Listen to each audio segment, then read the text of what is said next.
Guys, hindi tayo makaluto kasi walang kuryente kami. Hindi ko alam kung ano nangyari.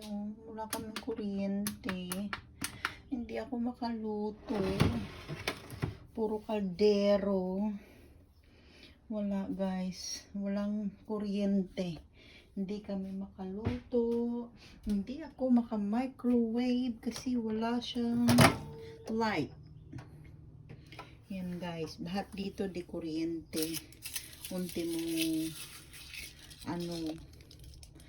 microwave at saka stove. Kaya yan, wala. Hindi ko alam guys anong meron, bakit walang kuryente. Wala naman silang notice. Ayan, maganda ang panahon ngayon. Happy Friday, happy weekend everybody. Magandang buhay sa inyong lahat. Paano kami kakain mamaya pag wala pa rin kuryente? Ayan na guys. Nagreklamo na sila. Wala daw kaming kuryente.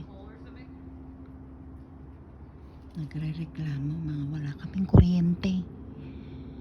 Kasi nga kinakabitan kami ng PG&E dito guys. Magiging ano na kami, magkanya-kanya na kaming bayad. Kaya ayan.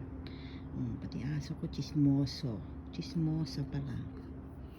Ang ganda ng panahon guys. Ibalik nyo kuryente namin.